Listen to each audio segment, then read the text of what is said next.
ଆପଣ ସ୍କ୍ରିନ୍ ଆଗରେ ଦେଖିବାକୁ ପାଉଥିବେ କି ପ୍ରଧାନମନ୍ତ୍ରୀ ଯୋଉଟା ପିଏମ୍ କିଷାନ ଯୋଉ ଟଙ୍କାଟା ରହିଛି 27 ତାରିଖ ଦିନ ଆକାଉଣ୍ଟକୁ ଛଡ଼ା ଯାଇଛି। ଆଗରେ ଦେଖିବାକୁ ପାଉଥିବେ କି ଯେତିକି 8 କୋଟି ଫ୍ୟାମିଲି ରହିଛନ୍ତି କୃଷକ ଫ୍ୟାମିଲିକୁ 16,000 କୋଟି ଟଙ୍କା ଡାଇରେକ୍ଟଲି ତାଙ୍କ ବ୍ୟାଙ୍କ ଆକାଉଣ୍ଟକୁ ଛଡ଼ା ଯାଇଛି। ତା ସହିତ କ'ଣ ହେଇଛି ନା ଟୋଟାଲ ଯେତିକି ଜଣ ରେଜିଷ୍ଟ୍ରେସନ କରିଥିଲେ କୃଷକ ଫ୍ୟାମିଲି ଅଛନ୍ତି ଫାର୍ମର ଫ୍ୟାମିଲି 11 କରୋଡ଼ ମଧ୍ୟରୁ 8 କରୋଡ଼ ଲୋକମାନଙ୍କୁ ଛଡ଼ାଯାଇଛି। ଗୋଟେ ଜିନିଷ ଆପଣ ଦେଖନ୍ତୁ ଯୋଉ 3 କୋଟି ଲୋକ ରହିଗଲେ ସେମାନେ କ'ଣ କରିଛନ୍ତି ନା ସେମାନଙ୍କ ଆକାଉଣ୍ଟକୁ ଆସିନାହିଁ।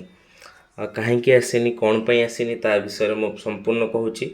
ଏହି କାମ କରେଇ ନିଅନ୍ତୁ, ଶୀଘ୍ର ଆପଣଙ୍କ ଆକାଉଣ୍ଟକୁ ପଇସା ପଳେଇ ଆସିବ। ପିଏମ୍ କିଷାନରେ ସବୁଠାରୁ ବଡ଼ ଖବର ରହିଛି କି ଯେଉଁମାନଙ୍କର ପିଏମ୍ କିଷାନ ଟଙ୍କା ଆସିନାହିଁ ସେମାନେ କେମିତି ତାକୁ କରିବେ ତା ବିଷୟରେ ମୁଁ ଆଜି କହିବି ଆପଣଙ୍କୁ। ସମ୍ପୂର୍ଣ୍ଣ ଭାବରେ ଦେଖନ୍ତୁ। ପ୍ରଥମେ ହେଉଛି ଆପଣଙ୍କର ଇକେଏସି ପିଏମ୍ କିଷାନରେ ଇକେଏସି କରିଛନ୍ତି କି ନାହିଁ। ଯଦି ଇକେଏସି କରିନାହାନ୍ତି ତାହେଲେ ଆପଣଙ୍କ ନିକଟସ୍ଥ ଜନସେବା କେନ୍ଦ୍ର କିମ୍ବା ମୋ ସେବା କେନ୍ଦ୍ରକୁ ଯାଇ ଜଲ୍ଦି କରାଇ ନିଅନ୍ତୁ। ଯଦି ଆପଣ ଇକେଏସି କରିଛନ୍ତି ତାପରେ ବି ଆପଣଙ୍କ ଆକାଉଣ୍ଟକୁ ଟଙ୍କା ଆସିନାହିଁ ପିଏମ୍ କିଷାନ ଟଙ୍କା, ତାହେଲେ ଆପଣ କ'ଣ କରିବାକୁ ପଡ଼ିବ ନା ଆପଣଙ୍କ ଆଧାର କାର୍ଡ଼ରେ ଦେଖିବାକୁ ପଡ଼ିବ କି ଆଧାର କାର୍ଡ଼ରେ ମୋବାଇଲ ନମ୍ବର ଆପଡେଟ୍ ହେଇଛି କି ନାହିଁ, ତା ସହିତ ବାୟୋମେଟ୍ରିକ ଡେମୋଗ୍ରାଫି ଆପଡେଟ୍ ହେଇଛି କି ନାହିଁ। ଯଦି ହେଇଛି, ଯଦି ନ ହେଇଛି ତାକୁ ଜଲ୍ଦି ଯାଇକି ଆଧାର କେନ୍ଦ୍ରରେ କରେଇ ନିଅନ୍ତୁ। ଯଦି ହେଇଛି ତାପରେ ଆପଣ କ'ଣ କରିବେ ନା ଆପଣଙ୍କର ଯୋଉ ଆଧାର କାର୍ଡ଼ ରହିଛି ଆଧାର କାର୍ଡ଼ ବ୍ୟାଙ୍କ ଆକାଉଣ୍ଟ ସାଙ୍ଗରେ ସିଡିଂ ଆଧାର କାର୍ଡ଼ ବ୍ୟାଙ୍କ ଆକାଉଣ୍ଟ ସାଙ୍ଗରେ ଲିଙ୍କ ହେଇଛି କି ନାହିଁ ଆପଣ ତା ଦେଖି ନିଅନ୍ତୁ। ଯଦି ହେଇନଥିବ ତାହେଲେ ଆପଣ କ'ଣ କରିବେ ନା ଆପଣ ଗୋଟେ ପାସପୋର୍ଟ ସାଇଜ ଫଟୋ ନେବେ ଆଉ ଆପଣଙ୍କର ଯୋଉ ଆଧାର କାର୍ଡ଼ ରହିଛି ଆଧାର କାର୍ଡ଼ର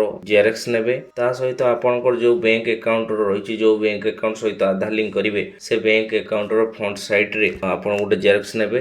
ଜେରକ୍ସ ନେଇ ତାକୁ ଯୋଉ ବ୍ୟାଙ୍କ ରହିଛି ଆପଣଙ୍କର ବ୍ୟାଙ୍କ ସହିତ ବ୍ୟାଙ୍କରୁ ଗୋଟେ ଇକେଏସି ଫର୍ମ ଆଣି ତାକୁ ଆପଡେଟ୍ କରେଇ ନିଅନ୍ତୁ, କରିଦିଅନ୍ତୁ। ଦେଖିବେ ବହୁତ ଶୀଘ୍ର ଆପଣଙ୍କ ଆକାଉଣ୍ଟରୁ ଯୋଉ ପିଏମ୍ କିଷାନ ଟଙ୍କାଟି ଆସିନାହିଁ ତାହା ପେଣ୍ଡିଂ ହେଇକି ଅଛି ତା ଅଟୋମେଟିକ ଆପଣଙ୍କ ଆକାଉଣ୍ଟରେ କ୍ରେଡିଟ୍ ହେଇଯିବ, ଜଲ୍ଦି ଆସିଯିବ। ସେଥିପାଇଁ ଆପଣ ଏଇ କାମ ଗୁଡ଼ା ଶୀଘ୍ର କରେଇ ଦିଅନ୍ତୁ। ରହିଲି, ଜୟ ଜଗନ୍ନାଥ।